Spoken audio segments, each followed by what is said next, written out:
इस बार की नवरात्रि को कैसे मनाएं आप अपने और अपने जीवन के लिए खास। देखें प्रातः दर्पण का खास प्रोग्राम नवरात्रि स्पेशल अंजलि वर्मा व पंडित लालाराम जी के साथ। 17 अक्टूबर यानी कि आज शनिवार से घर घर में मां की स्थापना होगी। 9 दिन तक मां का आशीर्वाद, मां की छत्र छाया भक्तों को प्राप्त होगी। और इन 9 दिनों तक कैसे आप लोग करें माता की पूजा अर्चना, ये बताएंगे हम आपको प्रातः दर्पण के खास कार्यक्रम नवरात्रि स्पेशल में। नमस्कार, मैं हूं अंजलि वर्मा और मेरे साथ स्टूडियो में मौजूद हैं सुविख्यात पंडित लालाराम जी। क्या आप जानते हैं सही तरह से की गई माँ की पूजा अर्चना के बाद ही आपको उसका फल मिल पाता है। कोरोना काल के कारण घरों में ही पूजा आप कैसे करें, ये हम आज आपको बताएंगे। और इस बारे में नवरात्रि के बारे में आपको बताने के लिए खास प्रोग्राम का आज आयोजन किया है हमने। और सही पूजा से ही आपको मिल सकेगा माता का आशीर्वाद। तो बढ़ते हैं आगे की तरफ। पंडित जी, आपका बहुत बहुत स्वागत है प्रातः दर्पण के इस खास कार्यक्रम में। नमस्कार साहब। तो पंडित जी, सबसे पहला मैं आपसे सवाल पूछूंगी कि माता की पूजा का सबसे अच्छा और शुभ मुहूर्त कितने बजे का होता है पंडित जी? जी, सबसे पहले मैं सरस्वती माँ का थोड़ा सा ध्यान करूँगा, फिर आपको मैं बताता हूँ। ओम शुक्लां ब्रह्म विचार सार परमां माद्यां जगद्व्यापिनी वीणा पुस्तक धारिणीं अभयदां जाड्यान्धकारापहां हस्ते स्फाटिकमालिकां विदधतीं पद्मासने संस्थितां वन्दे तां परमेश्वरीं भगवतीं बुद्धिप्रदां शारदां। नमस्कार जी, आप सब लोगों को ये शरद ऋतु के नवरात्रि सबके लिए मंगलमय हों। बहुत अच्छी बात पूछी। हमारे सनातन धर्म की पद्धति में 4 बार नवरात्रि आते हैं, जिसमें 2 बार बड़े नवरात्रि माने जाते हैं, बसंत ऋतु और शरद ऋतु। विशेष करके शरद ऋतु के जो नवरात्रि हैं, इनको और विशेष तरह से पूजा करने से लोगों की सारी इच्छाएं, सारी मनोकामनाएं पूर्ण होती हैं और इनको विशेष रूप से करने से विशेष तरह के अच्छे फल मिलते हैं। अपनी मनोकामनाएं सिद्ध होती हैं, अपने बिगड़े काम बन जाते हैं और ये सब करने में सहायक माँ ही हैं जी। और विशेष करके शरद काले ये पूजा वार्षिकी शरद काल के समय में विशेष पूजा होती है। शरद काले महापूजा क्रियते याच वार्षिकी। हर साल की साल सभी लोगों को, सभी भक्तों को, सभी देवी के अनुयायियों को भगवती की पूजा करनी चाहिए, जिससे मनवांछित फल की प्राप्ति होती है। जी पंडित जी, सबसे पहला शुभ मुहूर्त कितने बजे का है और क्या है? जी, सबसे पहले शुभ मुहूर्त 8:12 से लेकर प्रारंभ करें और 9:42 तक शुभ घड़ी है, शुभ बेला है। इसमें पूजा करने के लिए माँ की स्थापना करें। स्थापना के लिए विधि विधान से शुद्ध और पवित्र होकर के माँ भगवती की आराधना करें, उनका आवाहन करें, स्थापना करें।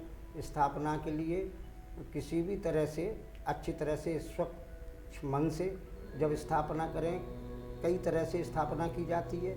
यदि आप पाठ कराते हैं, दुर्गा सप्तशती पाठ करते हैं और विशेषकर खुद ही पाठ करते हैं, तो बहुत अच्छी बात है, बहुत बढ़िया बात है। इसलिए देवी की आराधना बड़े ध्यान से स्थापना 8 सवा 8 बजे से आप समझ लीजिए, 8:15 बजे से करेंगे तो शुभ घड़ी, शुभ मुहूर्त, शुभ बेला है। सारे काम शुभ ही शुभ होंगे।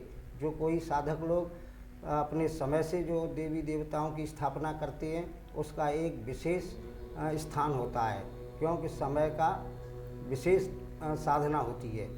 हर साधना समय से की जाती है तो उसका उचित फल मिलता है। वैसे तो कभी भी देवी देवताओं की, भगवती की पूजा करें, वो माँ हैं, जगत माँ हैं। कुपुत्रो जाये तो क्वचिदप को माता भवती।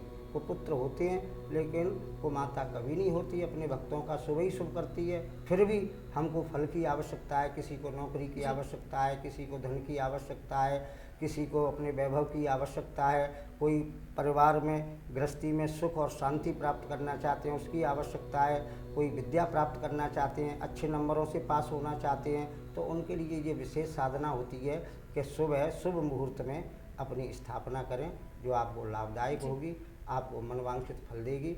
अपनी भक्ति से ही फल की प्राप्ति होती है। तो समय से देवी की आराधना करें और सुबह 8:15 बजे का जो ये मुहूर्त दिया गया है ये काफ़ी शुभ है। आपकी सभी मनोकामनाएं पूरी होंगी बशर्ते आप लोग समय से देवी की स्थापना करें।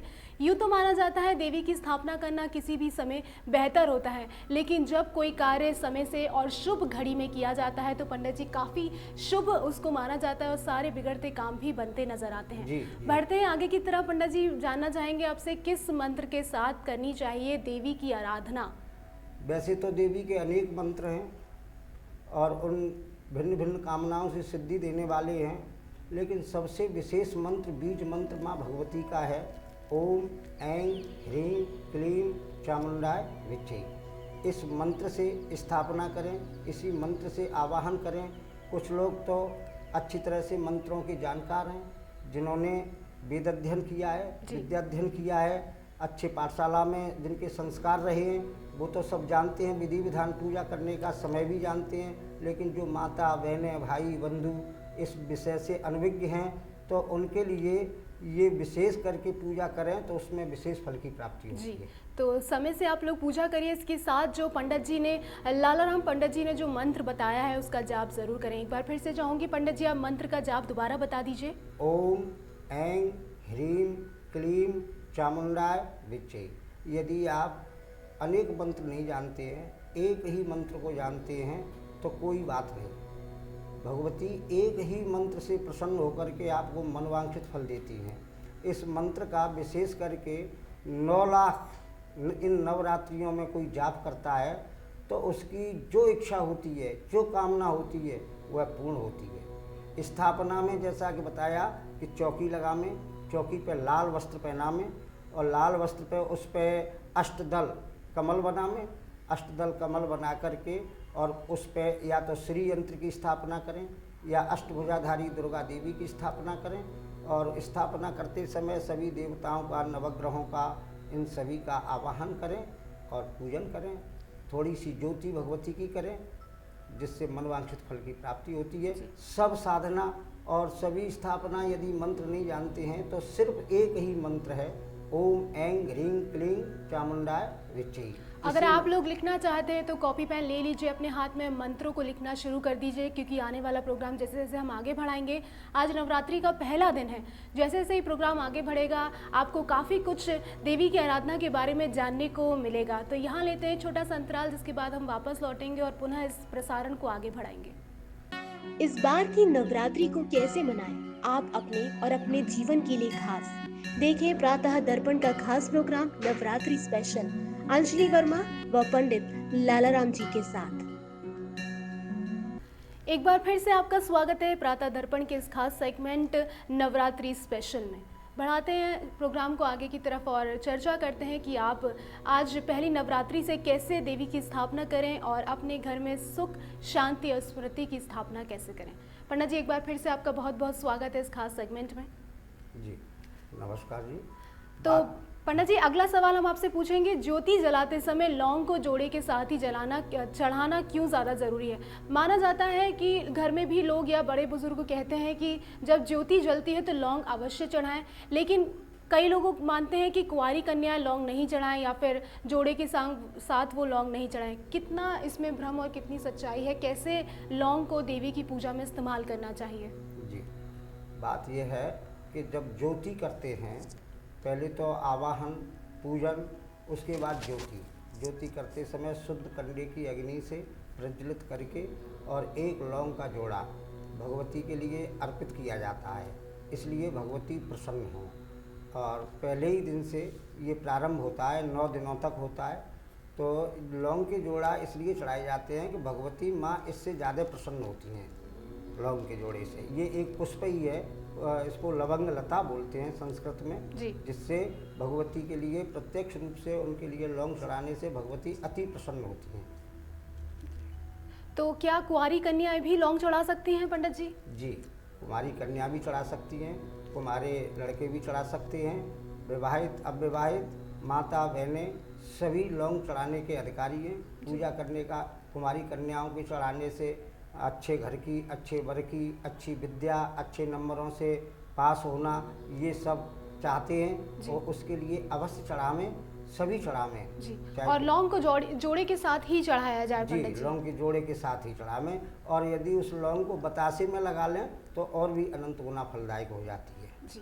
तो अगली बार जब भी आप लोग देवी जी की पूजा करें, और आज भी जब आप देवी जी की पूजा करें, तो लौंग को जोड़े के साथ ज़रूर चढ़ाएं। और अगर उसका ज़्यादा फल आपको चाहिए तो लौंग को बताशे के साथ रखकर देवी को अर्पित करें, तो आपकी सभी मनोकामना यहाँ पूरी ज़रूर होगी।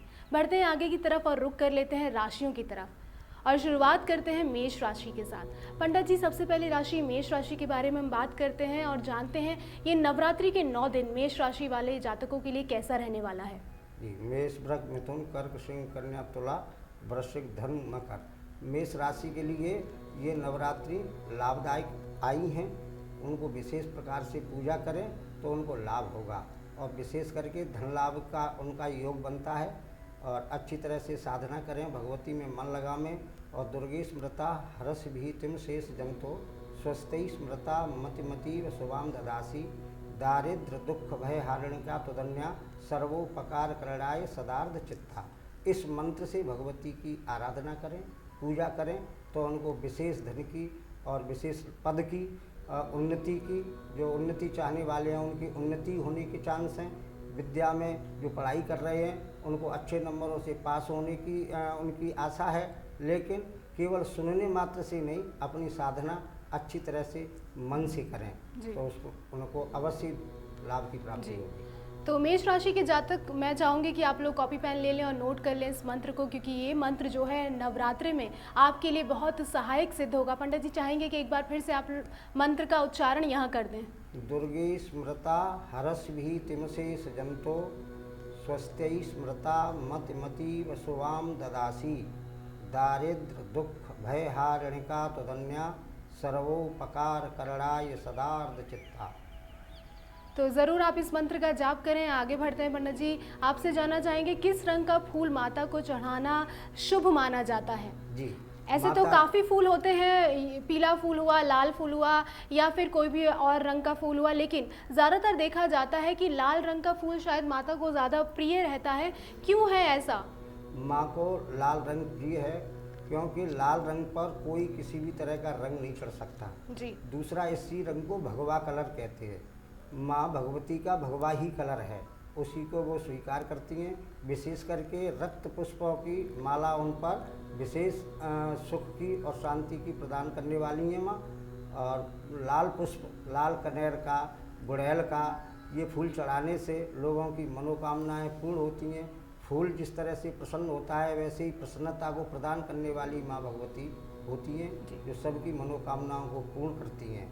लाल पुष्प अपने आप में सुख, समृद्धि और सारी मनोकामनाओं को पूर्ण करने वाला होता है। विशेष करके लाल ही रंग रक्तालिप्त पयोधराम जपवतीम विद्याम भीतिम वरम, ये रक्त पुष्प, रक्त अक्षत और रक्त चंदन ये माँ को अधिक प्रिय है। कुंवारी कन्याओं की तरफ रुख कर लेते हैं पंडित जी। ज़रूर वो आस लगाए बैठी होंगी कि उनके लिए भी कुछ पंडित जी यहाँ ज़रूर बताएंगे। तो कुंवारी कन्याओं को अगर आगे बढ़ना और अपने लिए जीवन साथी, एक सुख शांति भरा जीवन अपने लिए चुनना है, तो वो कौन सा रंग का फूल माता को अर्पित करें?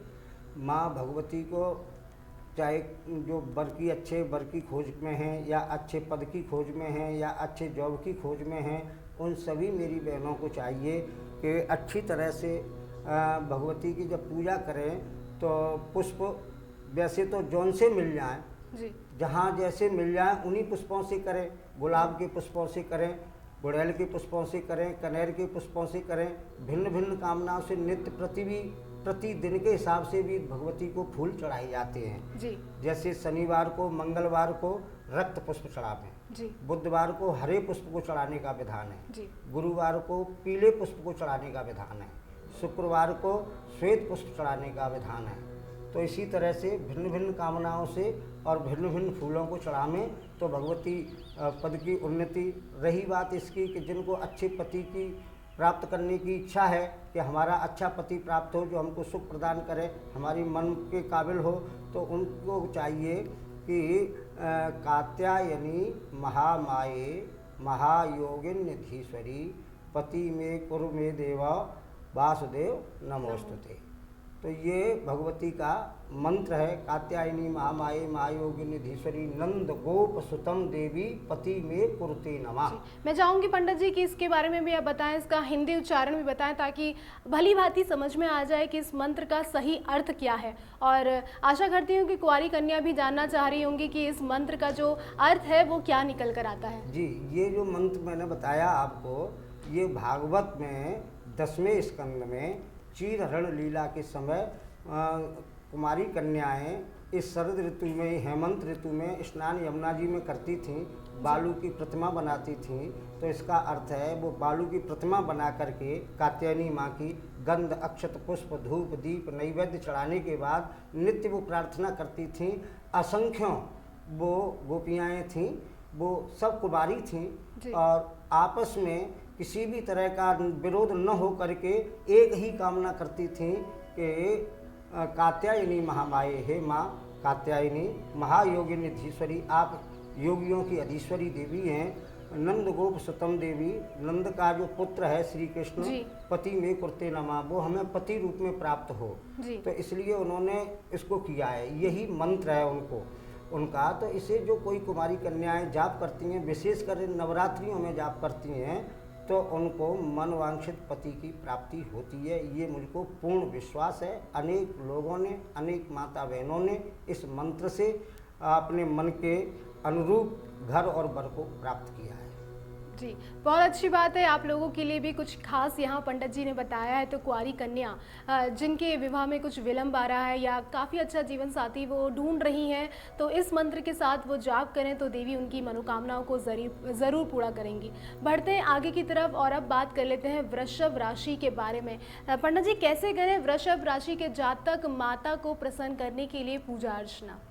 जी, वृष राशि वाले माँ भगवती की पूजा करें। उनके भाग्य स्थान पे इस समय बृहस्पति बैठा हुआ है, तो उनके भाग्य जागने वाला है। कुछ अभी रुकावटें आई वृष राशि वालों को, हर काम में करने में कुछ बाधाएं आ रही थी, लेकिन ये शरद ऋतु के विशेष नवरात्रों में श्वेत पुष्पों से पूजा करें, श्वेत वस्त्र पहन करके पूजा करें, तो उनकी उन्नति होगी, मनवांछित फल की प्राप्ति होगी और सारी मनोकामनाएं सिद्ध होंगी उनको। जी, बता दूं आपको, श्वेत वस्त्र का मतलब सफ़ेद वस्त्र होता है। तो आप लोग सफ़ेद रंग के कपड़े पहनकर माता की अर्चना पूजा करें। जो वृषभ राशि के जातक हैं तो उनकी मनोकामना ज़रूर पूरी होगी और माता का आशीर्वाद, माता की पूजा से उनको ज़रूर प्राप्त होगा। यहाँ लेते हैं फिर से एक छोटा सा ब्रेक, जिसके बाद पुनः हम वापस लौटेंगे और बढ़ाएंगे इस प्रोग्राम को आगे और आगे की राशियों पर हम लौट के पुनः चर्चा करेंगे। इस बार की नवरात्रि को कैसे मनाएं आप अपने और अपने जीवन के लिए खास? देखें प्रातः दर्पण का खास प्रोग्राम नवरात्रि स्पेशल अंजलि वर्मा व पंडित लालाराम जी के साथ। एक बार पुनः स्वागत है आपका प्रातः दर्पण के इस खास कार्यक्रम नवरात्रि स्पेशल में। बढ़ते हैं आगे की तरफ और बात कर लेते हैं पंडित जी कि कई ऐसे लोग हैं जो काफ़ी बिजी रहते हैं, उनका जो शेड्यूल है काफ़ी व्यस्त रहता है।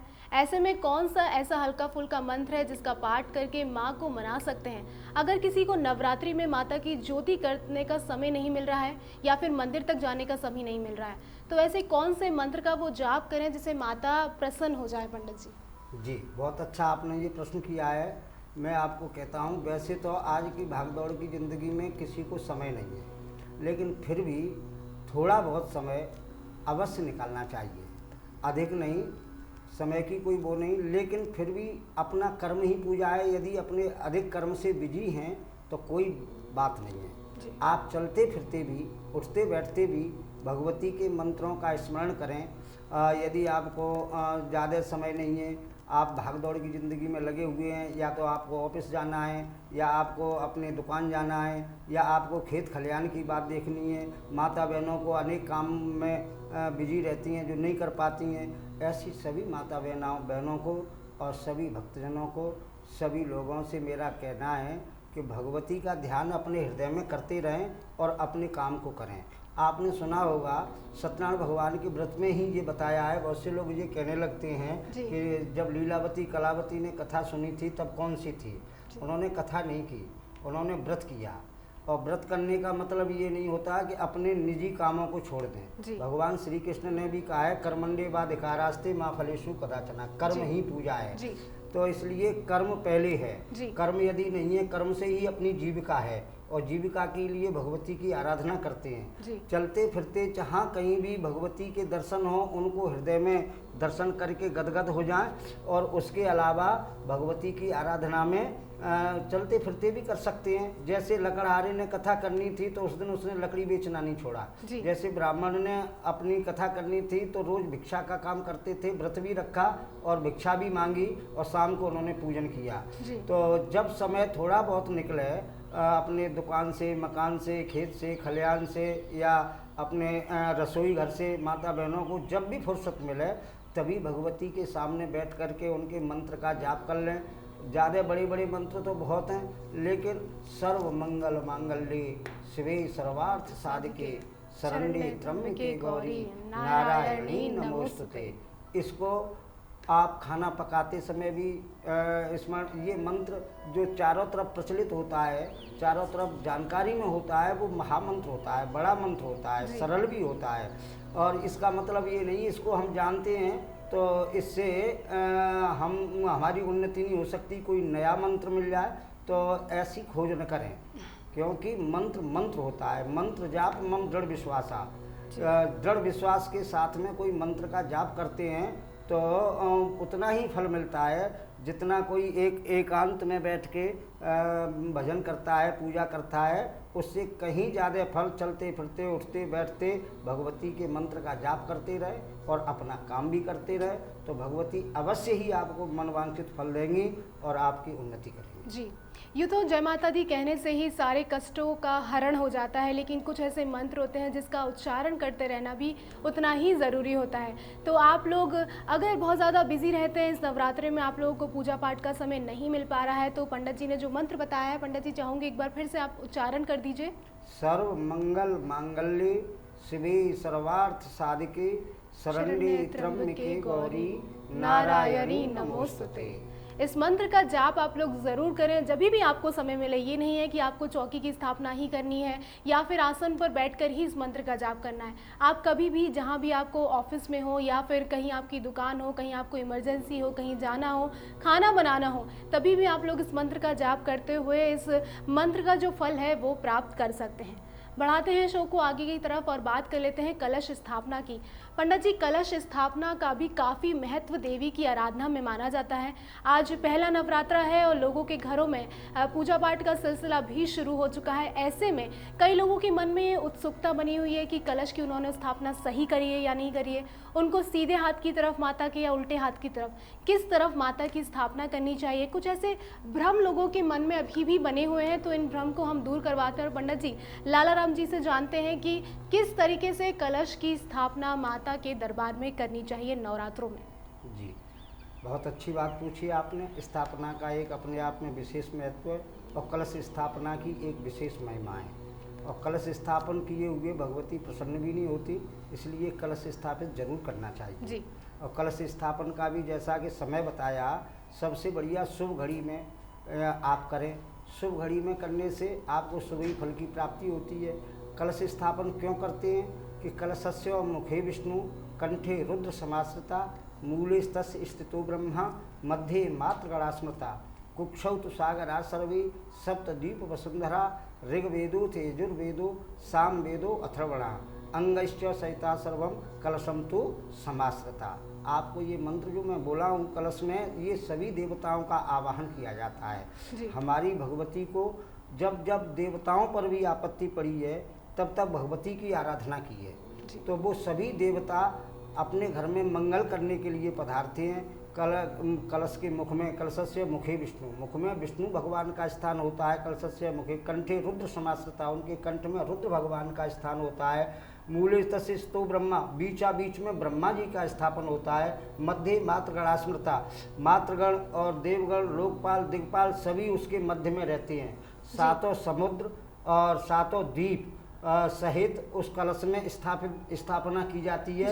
उनका सानिध्य प्राप्त किया जाता है, क्योंकि देवताओं के मध्य में बैठ कर के ही हम भगवती की आराधना करते हैं तो वो मनवांछित फल की देने वाली है।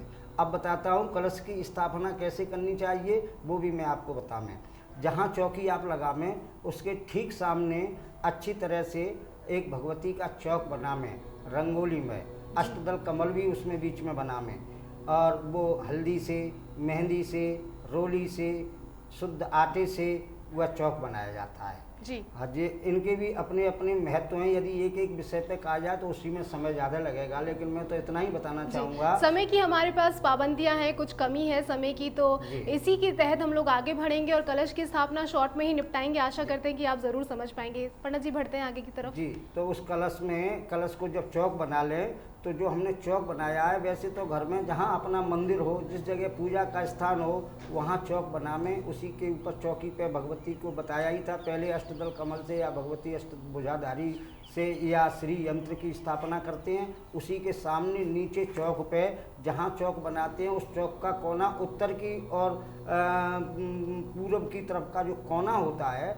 उस कोने पे कलश की स्थापना की जाती है जी। और उस स्थापना में चाहे तो धातु का कलश हो, धातु से मेरा तात्पर्य है तांबे का हो, पीतल का हो, कांसे का हो, लोहे का कलश बना लेते हैं। चलो किसी न सही तो वो सही, उससे अच्छा शुभ मिट्टी का कलश होता है। मिट्टी के कलश को उस पर अभी अच्छी तरह से स्वास्तिक बनावें, उस पर पंच ओमकार की स्थापना करें। दाएं हाथ की तरफ जहां आप बैठे बीचा बीच कलश में आपने जो स्वास्तिक बनाया है, वह आपके दाएं हाथ की तरफ खोड़स मात्रा की 16 बिंदी रोली से लगा लें। उसके नीचे सप्तऋषियों की बिंदी लगावें और जो हमने स्वास्तिक बनाया है उसके बाएं हाथ की तरफ नवग्रह देवताओं की 9 बिंदियाँ लगावें और वहाँ पर उनकी स्थापना करके और देवताओं का आह्वान, यदि आप मंत्र जानते हैं तो मंत्र के द्वारा आवाहन करें, न जाने तो केवल इनको रखने मात्र से मातृकाओं का आवाहन हो, सप्त ऋषियों का, सप्त चिरंजीवों का आवाहन हो, नवग्रह देवताओं का आवाहन हो, ऐसी भावना करके आवाहन कर लें। और फिर उसको जहाँ चौक बनाया है उत्तर और पूर्व के कोने में थोड़ा सा धान्य स्थापित करें, उसमें मिट्टी डालें और मिट्टी में भी थोड़ी सी जौ मिलाएं, उसके ऊपर कलश स्थापित करें। इनके वैसे अलग अलग मंत्र हैं बोलने के, जो इतना समय नहीं हर चीज़ को बता सकें, लेकिन उसके ऊपर कलश रखें। फिर कलश में एक सुपारी, एक बतासा, थोड़े से चावल और उसमें थोड़े से पुष्प और कोई एक सिक्का, चांदी का हो तो और अच्छी बात है, वो आपको डाला जाएगा। उसमें जो डालेंगे उसके बाद अपने ही उसमें तिजोरी में उसको रखना है, कहीं किसी को देना नहीं। समुद्र के रत्न बनते हैं वो, उसमें डालने के बाद फिर शुद्ध किसी तीर्थों से या शुद्ध कुएं से या यमुना जी से या गंगा जल पहले डाल के शुद्ध जल ही उसमें भर दें। फिर तो उसके बाद में पंच पल्लव, पीपल का, बरगद का, अशोक का, आम का और गूलर का, ये 5 पल्लव होते हैं, वो उसमें रखें। उसके ऊपर एक पूर्ण पात्र में चावल के ऊपर एक नारियल की स्थापना करें और उस स्थापना करने के बाद फिर उसको ऊपर लाल चुन्नी से उसको उड़ा देवें और फिर आवाहन करके भगवती महाकाली, महालक्ष्मी, महासरस्वती का उनमें आवाहन उसके ऊपर नारियल पर करें और ध्यान करें और पूजा करें, तो आपको मनवांछित फल की प्राप्ति होगी। एक और सवाल यहाँ पे पूछना चाहूँगी, कलश जो है माता के दाहिने हाथ पे लगाना चाहिए या अपने दाहिने हाथ पे लगाना चाहिए? जहाँ आपने चौक बनाया है, आपके सामने पूर्व की दिशा में बैठ के पूजा की जाती है भगवती की, और जहाँ जैसा भी हो, लेकिन आपने जो चौक बनाया है, आपके घर में जिस जगह चौक बनाया है उसका पूर्व, पश्चिम, उत्तर, दक्षिण 4 कोने होते हैं।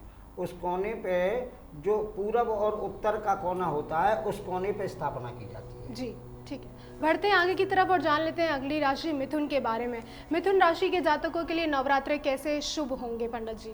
मिथुन राशि के लिए थोड़े से मिथुन, कर्क, सिंह, कन्या, तुला, वृश्चिक, धनु, मकर, अष्टम स्थान पे थोड़ी सी बृहस्पति, कुछ बीच में रुकावटें आ रही हैं, कुछ कार्य में बाधाएं आई अभी तक, कुछ मन भी संकटों में फंसा रहा। लेकिन ये विशेष नवरात्रि है, शरतकाले महापूजा क्रियते आचवार्षिकी। यदि मिथुन राशि वाले भगवती की आराधना करते हैं, हरे वस्त्रों को पहन करके करें तो अति लाभदायक होगा।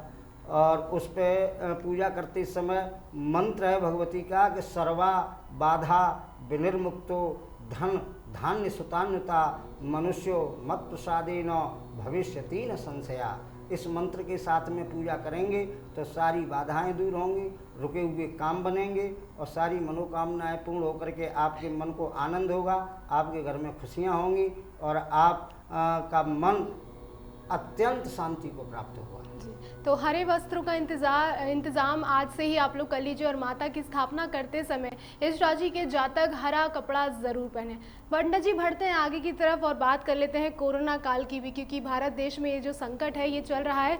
भारत देश ही नहीं पूरी दुनिया में कोरोना काल का संकट जो है भारी पड़ा हुआ है। इस संकट को दूर करने के लिए किस मंत्र का जाप करना बेहद जरूरी है पंडित जी? ये इस समय कुछ इस साल के मंगल देव स्वामी रहे हैं अभी जी, और उन पे अनेक तरह की इस समय शनि देव ने भी आगे पीछे राशि पे आवागमन किया, कभी अग्री कभी बकरी हुए, जिनसे कई चीज़ों की उथल पुथल होती है। देश में क्या जो तो ग्रह नक्षत्र पूरे ब्रह्मांड में छाए हुए हैं, सभी पे एक ही असर देते हैं। तो ये जो संक्रमण काल है, इस समय जो बीमारी का काल है, इन बीमारियों के निवारण के लिए विशेष करके देवी की पूजा करें, आराधना करें, अकेले ही रह करके करें, पूरे विश्व की रक्षा के लिए करें, क्योंकि धर्मेण हन्यते व्याधि, धर्मेण हन्यते ग्रहा, धर्मेण हन्यते शत्रु, यतो धर्म ततो जया। यदि हम धर्म पर चलते हैं तो व्याधि बीमारी ये सब दूर होती हैं। और विशेष करके ये जो चल रहा है कोरोना काल, ये तो सभी के लिए बड़ा भयंकर आया, जो अपने अपने सभी कारोबारों से वंचित रहे, अच्छे अच्छे कामों से वंचित रह गए, विवाह शादियों से वंचित रह गए, क्योंकि ये एक रोग ही ऐसा फैला है। तो इसके लिए विशेष पूजा करें और विशेष मंत्र है भगवती का, उसका यदि मंत्र का जाप करके पूजा करेंगे, अपने लिए, अपने घर के लिए, अपने परिवार के लिए, अपने नगर के लिए, अपने देश के लिए जो मंत्र का जाप करें तो वह मंत्र है रोगान शेषान पहंसि तुष्टा, रुष्टा तो कामान सकलान अभीष्टान, त्वामाश्रितानां न विपन्नराणां त्वामाश्रिताया श्रतम प्रयांति। ये सभी रोगों के निवारण के लिए मंत्र है। इस मंत्र का जाप करें। यदि आप दुर्गा सप्तशती का पाठ करते हैं या करना जानती हैं माता बहनें, तो इसी मंत्र का संपुट लगा करके पाठ करें। यदि ऐसा नहीं कर सकते तो पूजा पाठ करने के बाद यदि आपके घर में, परिवार में कहीं किसी भी तरह का कोई रोग है, उस रोग के निवारण के लिए, पूरे देश के रोग के निवारण के लिए ये विशेष मंत्र है भगवती का। फिर से एक बार पुनः बता देता हूँ। रोगान शेषान पहंसि तुष्टा, रुष्टा तो कामान सकलान अभीष्टान, त्वामाश्रितानां न विपन्नराणां त्वामाश्रिताया श्रेयतम प्रयांति। ये जो मंत्र है, इस मंत्र का श्रद्धा से, भक्ति से, भाव से जाप करें तो ये संक्रमण काल कटेगा और कटता है। क्योंकि ये जो पर्व छा रहा है, आ रहा है नवरात्रियों का, जो चालू ही है आज से, तो इसके लिए आप विशेष करके इस मंत्र का जाप करें, जो कि इस बीमारी का नाश होगा। कोरोना नाम की बीमारी जो सभी को त्रस्त कर रही है, परेशान कर रही है, जो सब लोग दुखी हैं, उन सभी से मेरा कहना है कि इसी मंत्र का जाप करें, सभी रोगों का निवारण होगा, सभी बाधाएं दूर होंगी और जन जन में खुशहाली होगी। जी पंडित जी बढ़ते हैं आगे की तरफ और जान लेते हैं कर्क राशि के जातकों के बारे में। वो भी बहुत इंतजार कर रहे होंगे कि कब कर्क राशि के बारे में भी हम लोग बात करें। तो कर्क राशि के लिए नवरात्रे क्या लेकर आ रहे हैं, क्या कुछ खुशी कर्क राशि के जातकों को मिलने वाली है इस बार? जी, कर्क राशि के लिए इस समय खुशी ये मिलने वाली है कि यदि सच्चे भाव से मन से पूजा करें तो अच्छी नौकरी मिलने वाली है। जिनको नौकरी नहीं मिली, यदि मेहनत की है, उन्होंने पढ़ाई की है और अच्छी तरह से उन्होंने लगन लगाई है, तो वो भगवती की आराधना करें तो उनको अच्छी नौकरी मिलने वाली है। उनका शुभ समय चल रहा है। इस समय बहुत अच्छे लाभदायक ग्रह में उनकी बृहस्पति बैठी हुई है, तो इसलिए अच्छी विशेष करके पूजा करें कर्क राशि। और श्वेत वस्त्र और श्वेत पुष्प से पूजा करें, आराधना करें तो उनकी और उन्नति होगी और उनको लाभ होगा और सारी खुशहाली उनको प्राप्त होंगी। तो श्वेत वस्त्र और श्वेत फूलों का इंतजाम आप लोग कर लीजिए। अगर आपको अपने जीवन में सफलता चाहिए, माता की आराधना ज़रूर करिए। और अब हम बात करेंगे सिंह राशि के जातकों के बारे में। तो पंडित जी, मैं भी सिंह राशि की जातक हूँ, तो अपने लिए जानने के लिए भी उत्सुक हूँ कि इस बार के नवरात्रे सिंह राशि के जातकों के लिए क्या खुशखबरी लेकर आएंगे भी कुछ खुशखबरी लेकर या नहीं आएंगे पंडित जी? जी, इस समय जो आपने सिंह राशि बताई, सिंह राशि पे थोड़े खर्चे की स्थिति बनी हुई है। जो हम करते हैं उतना हमको फ़ायदा नहीं हो पाता जितना फ़ायदा हमको होना चाहिए जी। जो करते हैं उससे ज़्यादा खर्च का योग बन जाता है। व्यय घर को बृहस्पति देख रहा है, तो इसलिए इन जातकों को चाहिए कि विशेष करके भगवती की आराधना करें। ये परम पवित्र नवरात्रों का समय है। नवरात्र, इनमें पूजा करेंगे, पाठ करेंगे तो बहुत कुछ लाभ की प्राप्ति होगी। और विशेष करके इनको भी रक्त पुष्प की पूजा इनके लिए विशेष लाभदायक है। भगवती को रक्त पुष्प चढ़ावें। और थोड़ा सा एक मंत्र है, या श्री स्वयं सुकृतिनाम भवने स्वलक्ष्मी पापात्मनाम कृतधियाम हृदय सुबुद्धि श्रद्धाम सताम कुलजन प्रवस्य लज्जाम ताम त्वाम नतास्म परिपालय देवी विश्वम। इस मंत्र का जाप करें, इस मंत्र से पूजा करें तो उनकी सारी कामनाएं सिद्ध होंगी और सारे काम बनेंगे। बिल्कुल। पंडित जी, बढ़ते हैं अब आगे की तरफ और जान लेते हैं ऐसी राशियों के जातक के बारे में जिनको शादी में थोड़ी सी परेशानी आ रही है। उनका समय थोड़ा ऐसा चल रहा है कि शादी का समय आता है, रिश्ता बनने की तरफ आगे बढ़ता है, लेकिन कहीं ना कोई ऐसी दिक्कत या कुछ ऐसी अड़चनें पैदा हो जाती हैं जो उनको शादी की तरफ नहीं लेकर जाता है। तो पंडित जी, ऐसे जातक वालों के लिए भी कुछ बता दीजिए मंत्र, जो उनकी जो इस बार की नवरात्रि की पूजा अर्चना है वो सफल हो उनके लिए और शादी के पायदान तक वो पहुँच जाए और एक अच्छी गृहस्थी में वो लोग कदम रख पाएं। जी, वैसे तो अगर जो मन से और कामना से मंत्र का जाप करते हैं तो भगवती की कृपा से अवश्य ही उनके मन की सिद्धि प्राप्त होती है, मनवांछित उनका विवाह होता है। ऐसी जो आपने बात कही, समय तो है नहीं, लेकिन मैं आपको एक उदाहरण देना चाहता हूँ। इसी आगरा के एक भक्त ने, हमने सप्तचंडी यज्ञ कराया था मदिया कटरा पर जी। तो नारायणी देवी के मंदिर में, उसमें एक भक्त ने मुझसे हंस के पूछा, गुरुजी आप ये बताएंगे कि मेरी शादी कब हो जाएगी। मैंने कहा आप मंत्र का जाप करिए। और ये 9 दिनों तक, यही शरद ऋतु के नवरात्रि थे, और मैंने उनको बताया आप इस मंत्र का जाप करिए और इसकी परिक्रमा करिए यज्ञ की, और भगवती की आराधना करिए तो आपका अवश्य विवाह होगा जी।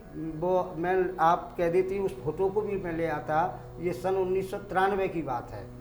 तो जब मैंने उनको बताया तो मंत्र उन्होंने पूछा तो मैंने उनको बताया, दुर्गा सप्तशती में ही मंत्र है, पत्नी मनोरमाम देही मनोव्रतानुसारिणीम तारिणीम दुर्ग संसारो सागरस्य कुलोद्भवाम। ये मंत्र है और इस मंत्र का जाप करें। इन पवित्र नवरात्रियों में पूजा करें, पाठ करें और इस मंत्र का जाप करें तो मैं आपको दावे के साथ कहता हूँ कि उनका समय अधिक साल अगले नवरात्रि नहीं आ पाएंगे, तब तक उनके विवाह की तिथि भी तैयार हो जाएगी और सारी कामनाएं सिद्ध होंगी। मनवांछित उनको पत्नी भी मिलेगी। मैंने उन भक्त को बताया, उन्होंने 9 दिन तक परिक्रमा की, यज्ञशाला की, 9 दिन तक जाप किया। भगवती के आप सब लोगों के सामने में उन व्यक्ति को आपके सामने पेश कर सकता हूँ। 9वें दिन उसी यज्ञशाला में आशीर्वाद दिया मैंने उनको और उनकी गोद भराई की रस्म हुई दशहरा। यहाँ पति प्राप्ति की भी बात पंडित जी कर लेते हैं, क्योंकि पत्नी प्राप्ति की बात तो आपने बता दी, लेकिन कुंवारी कन्याओं के लिए भी कोई मंत्र बता दीजिए। कुंवारी कन्याओं के लिए अभी आपने पीछे प्रश्न किया था पति के प्राप्त करने के लिए, तो वो मैंने उसको बताया था। हालांकि मंत्र तो कात्यायनी, षष्टम कात्यायनी च, हमारे 9 देवियों में एक देवी कात्यायनी है जी। उन्हीं कात्यायनी माँ की आराधना करने से मनवांछित पति की प्राप्ति होती है। और अवश्य उनकी साधना करें, पूजा करें, गंध अक्षत पुष्प धूप दीप नैवेद्य चढ़ा करके उनकी स्तुति करें, प्रार्थना करें। जो मंत्र मैंने अभी आपको बताया था, कात्यायनी महामाये महायोगिनीधीश्वरी नंद गोप सुतम देवी पति में कुरते नमा, इस मंत्र का जाप करेंगे तो मनवांछित पति की उन्हें प्राप्ति होगी। जी। तो यहाँ पर रुकते हैं एक छोटे से अंतराल के लिए, फिर से पुनः वापस लौटेंगे छोटे से ब्रेक के बाद। तब तक के लिए आप बने रहिए प्रातः दर्पण के साथ। इस बार की नवरात्रि को कैसे मनाएं आप अपने और अपने जीवन के लिए खास। देखें प्रातः दर्पण का खास प्रोग्राम नवरात्रि स्पेशल अंजलि वर्मा व पंडित लालाराम जी के साथ। पुनः स्वागत है एक बार फिर से आपका प्रातः दर्पण के खास कार्यक्रम नवरात्रि स्पेशल में, और मेरे साथ स्टूडियो में मौजूद है सुविख्यात पंडित लालाराम जी। स्वागत है आपका। नमस्कार। तो शो में बहुत सारी बातें अभी तक हम कर चुके हैं, काफ़ी राशियों पर चर्चा कर चुके हैं, और आप कैसे इस नवरात्रि की शुरुआत करें, कितने बजे का आपको मुहूर्त दिया गया है और किस रंग का वस्त्र आपको धारण करना है, किस रंग का फूल आपको माता पर अर्पित करना है, इन सभी बातों पर बहुत सारी चर्चा हम कर चुके हैं। पंडित जी ने काफ़ी विस्तार से आपको मंत्रों के साथ भी बताई हैं चीज़ें। तो शो को आगे बढ़ाते हुए अब बात करते हैं कि कन्या राशि के जातक कैसे माता को प्रसन्न करने के लिए इस बार पूजा अर्चना करें। पंडित जी, कन्या राशि वालों के लिए विशेष पूजा करें। कन्या का भी स्वामी बुध है, उनको भी हरे कपड़े पहन करके पूजा करने से, पाठ करने से विशेष फल की प्राप्ति होगी। दूसरी बात ये है कि जो अभी तक कुछ समय ऐसा आया जब ये शनिदेव आगे पीछे हुए, अब बकरी हुए थे, अब अग्री हुए हैं, तो इसमें कुछ ना कुछ स्थिरता मन में आई, लेकिन अब वह स्थिरता खत्म होने वाली है, हो चुकी है। अब आगे यदि आप पूजा करते हैं हरे पुष्पों से, हरे वस्त्र पहन करके, तो आपकी उन्नति भी होने वाली है, आपको धन की लाभ की भी प्राप्ति होगी, आपका यश भी बढ़ेगा। और यदि आप नौकरी के इच्छुक हैं तो वो भी आपको उच्च दृष्टि से देख रहा है। इस समय बैठा भले ही बृहस्पति नीच राशि में है, लेकिन लाभ के घर को देख रहा है, तो आपका भाग्य ऊंचा जाने वाला है। यदि आप नौकरी की तलाश में हैं, अच्छी नौकरी की तलाश में हैं, तो आपको अच्छी नौकरी मिलेगी। लेकिन पूजा करें भगवती की। विद्युत दाम समप्रभाम मृगपति स्कंधस्थिताम भीषणाम कन्या भी करवाल खेट विलसद ध्वस्ता विरा सेविताम हस्तै चक्र गदास खेट विशखाम चापम गौड़म तर्जनी बिभ्राणाम मनलात्मिकाम शशधराम दुर्गाम त्रिनेत्राम भजे। ये भगवती का ध्यान है, 12वें अध्याय का श्लोक है। इसका ध्यान करने से, इसका जाप करने से आपकी उन्नति होगी, आपके घर में धन की वर्षा होगी और आप अच्छी तरह से अपने जीवन को व्यतीत करेंगे। ये हमारा शुभ आशीर्वाद है। तो कन्या राशि वाले ज़रूर ध्यान रखें कि किस तरीके से आपको पूजा करनी है, किस मंत्र का आपको जाप करना है। अगर आपको सफलता की ऊंचाइयों तक पहुंचना है तो बताई गई बातों पर विशेष ध्यान दीजिए और इस बार की नवरात्रि में अपना भाग्य चमकाने के लिए तैयार हो जाइए। बढ़ते हैं आगे की तरफ और बात कर लेते हैं पंडित जी तुला राशि के जातकों के बारे में। काफ़ी समय से इंतज़ार कर रहे हैं तुला राशि के जातक, तो अब बताइए पंडित जी तुला राशि के जातक का भाग्य क्या कहता है इस नवरात्रि में और किस रंग के फूल का इस्तेमाल माता की अर्चना में उनको करना चाहिए। देखिए, तुला राशि वालों का ठीक इसी दिन से सूर्य भी परिवर्तित हो रहा है। जो अभी कन्या राशि पे चल रहा था, अब वो तुला राशि पे ही शनिवार से प्रतिपदा पहले दिन से ही तुला राशि पे परिवर्तन, जो नीच राशि पे सूर्य आ जाता है। थोड़ी मन में उथल पुथल तो होगी, थोड़ी मन में चिंताएं होंगी, लेकिन उन चिंताओं से घबरा नहीं। श्वेत पुष्प लेकर के भगवती पे चढ़ाएं, श्वेत वस्त्र पहन करके भगवती की आराधना करें और भगवती के मंत्र का जाप करें।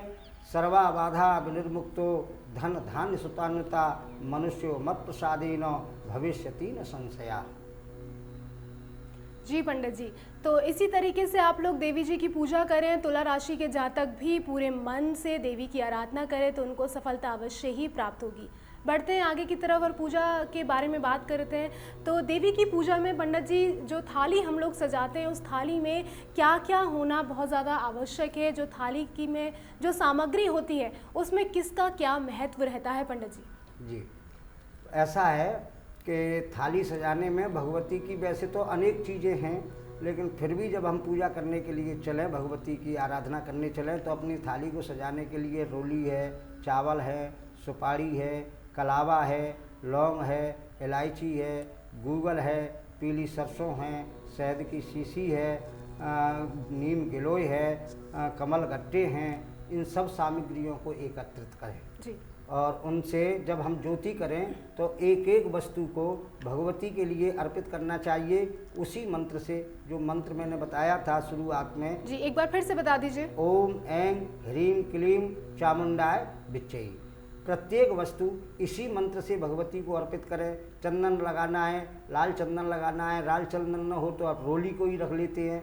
हल्दी का भी अपना विशेष स्थान है, मेहंदी भी जरूरी है भगवती की आराधना में, और गूगल है, कपूर है। ये सब सामग्री एक एक वस्तु अनेक वस्तुओं को प्रदान करने वाली हैं।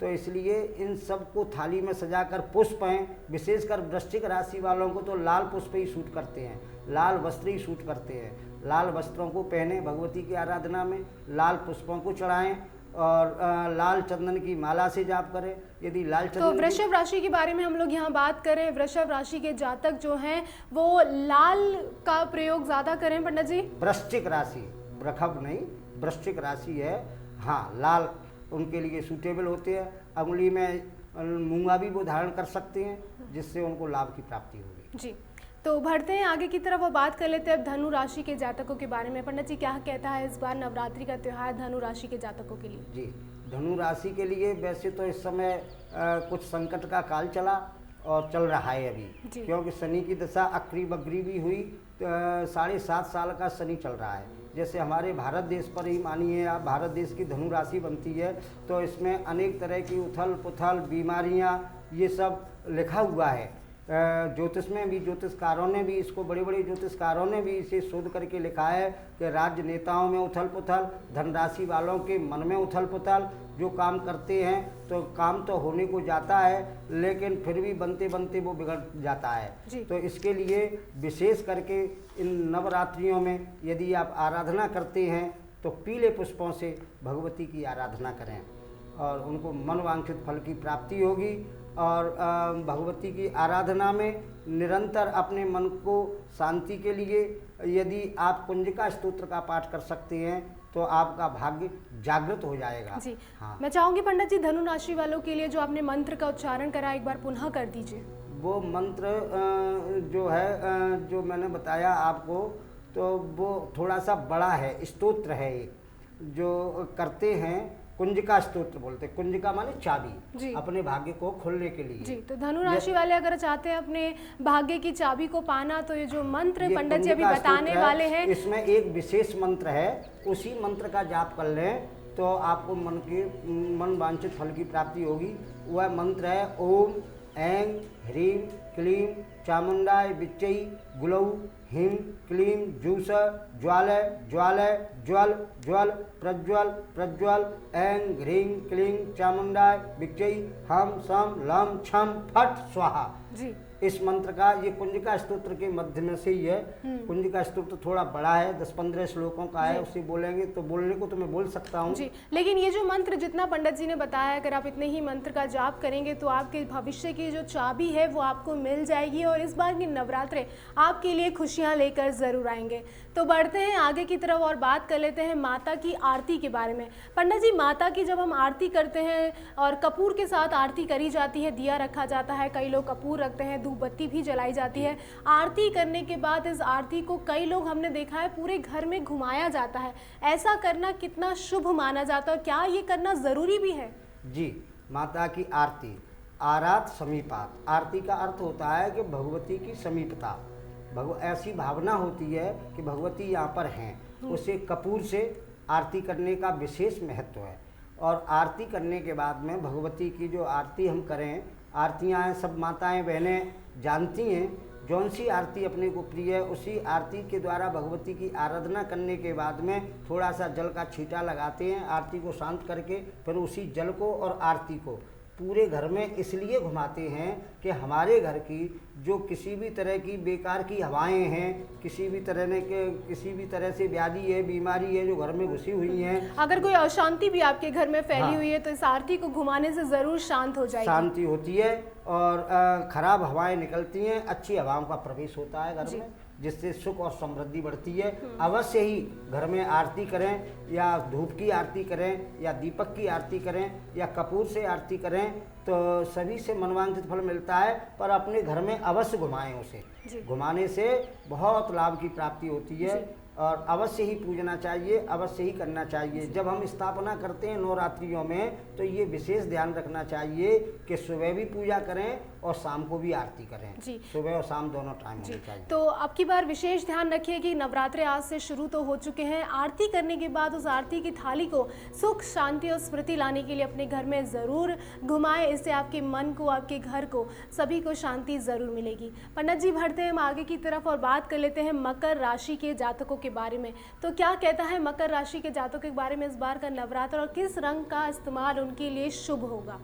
मकर राशि पर ही इस समय शनि की दृष्टि बनी हुई है। जी। और उस दृष्टि नहीं, उसी पर मकर राशि पे सवार है। मकर राशि का कुंभ राशि का दोनों का स्वामी भी है शनि, लेकिन जब अब उस घर पे होता है तो अपने घर को नहीं देखता, अपने घर से आगे सप्तम घर को देखता है। इसलिए कुछ इन राशि वालों को थोड़ी सी परेशानी का सामना करना पड़ सकता है, जिसके लिए आप रक्त पुष्प, उनके लिए भी रक्त पुष्प ही सूटेबल होगा जी। और वस्त्र नीला वस्त्र पहन करके। मकर राशि के जातक याद रखें कि नीला वस्त्र पहनकर ही माता की आराधना उनको करनी है। मकर और कुंभ दोनों राशि वालों के लिए एक ही स्वामी है उनका, एक ही उनका वो है, तो इसलिए विशेष करके नीला वस्त्र धारण करें, लाल पुष्प भगवती पे चढ़ावें। वैसे तो भिन्न भिन्न कामनाओं से भिन्न भिन्न पुष्पों को चढ़ाया जाता है, फिर भी आप ऐसा लाल पुष्प चढ़ाएंगे और पूजा करेंगे भगवती की, और भगवती की आराधना करेंगे। या देवी सर्वभूतेषु शक्ति रूपेण संस्थिता नमस्तस्यै नमस्तस्यै नमस्तस्यै नमो नमः। इस मंत्र का जाप करेंगे तो आपको शक्ति प्रदान करेंगे, आपके यहाँ धन की वृद्धि होगी, आपकी उन्नति होगी, आपकी पद में उन्नति होगी, आपके सब कार्य मांगलिक होंगे। कुंभ राशि के जातकों को भी किस मंत्र का जाप करना चाहिए पंडित जी? कुंभ राशि और मकर राशि दोनों राशि का स्वामी शनि ही हैं, तो इनके लिए मंत्र का जाप जो मैंने बताया, सबसे पहले जो मंत्र बताया था, ओम ऐं ह्रीं क्लीं चामुंडाय विच्चै, इसी मंत्र का जाप करने से उनको ज़्यादा शक्ति प्राप्त होगी। जी। उपवास पर आते हैं, माता के नवरात्रि में काफ़ी लोग ऐसे हैं जो उपवास रखते हैं, पूरे 9 दिन तक भी उपवास रखा जाता है। कई लोग जो ये उपवास है कई फल से रखते हैं, कोई लौंग के जोड़े से रखता है, कोई दूध से रखता है। तो उपवास रखने का कितना महत्व रहता है नवरात्रि में? जी, उपवास जरूर रखना चाहिए। उपवास अपने आप में बहुत महत्वपूर्ण रखता है, क्योंकि उपवास से सारी सिद्धियां प्राप्त होती हैं। उपवास से हमारी शक्ति भी, ऊर्जा भी बढ़ती है हमारे शरीर के अंदर। कुछ समय के लिए नवरात्रों में जब हम उपवास करते हैं तो शरीर में मानते हैं थोड़ी सी कमजोरी, लेकिन उपवास उनको नहीं करना चाहिए जो बीमार हैं, किसी भी तरह से व्याधि से परेशान हैं, उनको व्रत करने की कोई आवश्यकता नहीं। लेकिन जो हृष्टपुष्ट हैं, सही हैं, दिमाग स्वस्थ है, उनको व्रत अवश्य करना चाहिए। और व्रत करने के 3 तरीके होते हैं। या तो निराहार रहकर एक लौंग का जोड़ा लेकर व्रत रखते हैं, वो तो बड़े साधक लोग कर पाते हैं, जिन्हें अनेक भागदौड़ के काम हैं, वो इस व्रत को नहीं कर सकते। और दूसरा व्रत है कि फलाहार से, जैसे जब तक आपको पूजा पाठ करना है तब तक कुछ नहीं, स्नान करने के बाद पूजा में पाठ में अपना मन लगाएं, भगवती के चरणों की आराधना करें, और जो कुछ भी मंत्र का आप जाप कर सकते हैं, जैसा कि अभी अनेक मंत्र बताए, उन मंत्रों का जाप करते हैं, तो व्रत करने से धर्म, अर्थ, काम और मोक्ष चारों ही पुरुषार्थ प्राप्त होते हैं। इस पे थोड़ा सा प्रकाश डालूंगा।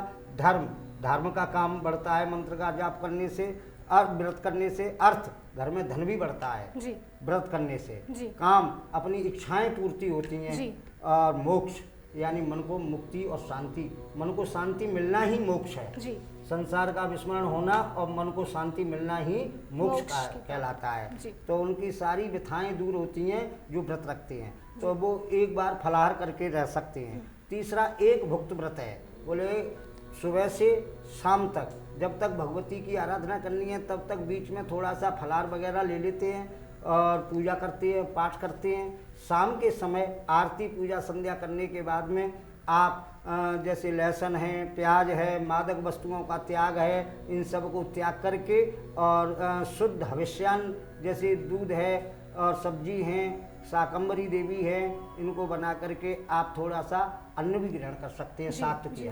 उपवास को खोलने का सही समय क्या होता है? कोई कहता है रात में तोड़ना चाहिए या फिर दिन छुपने के बाद उपवास नहीं खोलना चाहिए, तो इनमें से सही चीज़ क्या है? उपवास को खोलने का सही समय क्या होता है लाला? उपवास खोलने का सही और शुभ समय होता है कि पहले तो हम आराधना पूजा में लगते हैं, और पूजा आराधना से अपने काम से हम निवृत्त हो जाते हैं, तो हर काम की साधना में युक्त आहार विहारस्य युक्त चेष्टस्य कर्मसु, युक्त आहार विहार भी होता है। पूजा पाठ इत्यादि के ये सब काम करने से निवृत्त हो जाएं, अपने से बड़ों को अभिवादन करें, उनको नमस्कार करें, उसके बाद में आप थोड़ा सा जलपान के रूप में जो कुछ भी लेना चाहें वो ले सकते हैं। जी जी।